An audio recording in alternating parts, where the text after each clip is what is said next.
വിശുദ്ധ മത്തായി സുവിശേഷം 28 അധ്യായം 1 മുതലുള്ള തിരുവചനങ്ങൾ.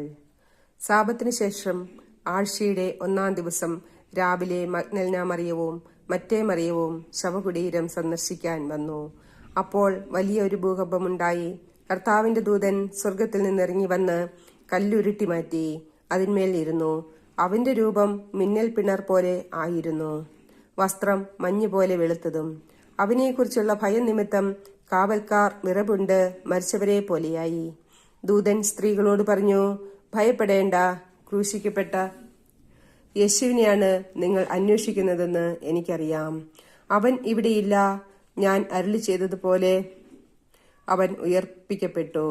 അവൻ കിടന്ന സ്ഥലം വന്നു കാണുവിൻ. വേഗം പോയി അവന്റെ ശിഷ്യന്മാരോട് അവൻ മരിച്ചവരുടെ ഇടയിൽ നിന്ന് ഉയർപ്പിക്കപ്പെട്ടെന്നും നിങ്ങൾക്ക് മുമ്പേ ഗലീലയിലേക്ക് പോകുന്നെന്നും അവിടെ വെച്ച് നിങ്ങൾ അവനെ കാണുമെന്നും പറയുവിൻ. ഇതാ, ഇക്കാര്യം ഞാൻ നിങ്ങളോട് പറഞ്ഞിരിക്കുന്നു. അവർ കല്ലറ വിട്ട് ഭയത്തോടും വലിയ സന്തോഷത്തോടും കൂടെ ശിഷ്യന്മാരെ വിവരം അറിയിക്കുവാൻ ഓടി. അപ്പോൾ യേശു എതിരെ വന്ന് അവരെ അഭിവാദനം ചെയ്തു. അവർ അവനെ സമീപിച്ച് പാദങ്ങളിൽ കെട്ടിപ്പിടിച്ച് ആരാധിച്ചു. യേശു അവരോട് പറഞ്ഞു, ഭയപ്പെടേണ്ട. നിങ്ങൾ ചെന്ന് എന്റെ സഹോദരന്മാരോട് ഗലീലയിലേക്ക് പോകണമെന്നും അവിടെ അവർ എന്നെ കാണുമെന്നും പറയുക. അവർ പോയപ്പോൾ കാവൽക്കാരിൽ ചിലർ പട്ടണത്തിൽ ചെന്ന് സംഭവിച്ചതെല്ലാം പ്രധാന പുരോഹിതന്മാരെ അറിയിച്ചു.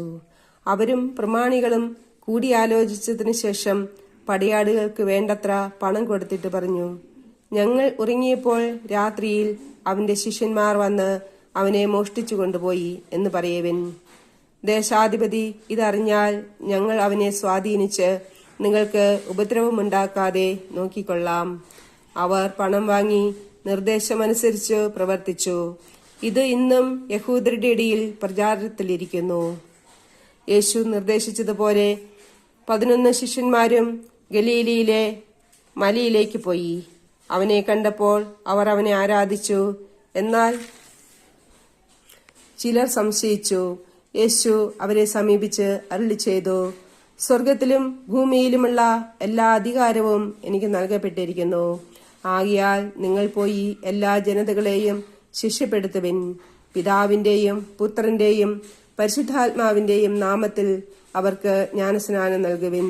ഞാൻ നിങ്ങളോട് കൽപ്പിച്ചവയെല്ലാം അനുസരിക്കാൻ അവരെ പഠിപ്പിക്കുവിൻ. യുഗാന്തം വരെ എന്നും ഞാൻ നിങ്ങളോട് കൂടെ ഉണ്ടായിരിക്കും.